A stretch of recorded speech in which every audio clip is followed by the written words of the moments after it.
Hello everyone, welcome to Online Help Guide. Today in this video, I'm going to show you how to turn off message notification on Bigo Live. So without any further ado, let's get started. First of all, open Bigo Live application. Now click on your profile in the bottom left corner. Tap on the settings icon in the top right corner. Here go to notifications option. Here you'll just have to turn off the button of chat message notification. And that is how you can turn off message notification on Bigo Live application. Thank you for watching Online Help Guide.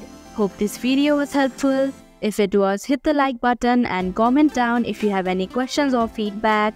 Also, if you are new to our channel, subscribe and hit the bell icon so that you don't miss our upcoming videos.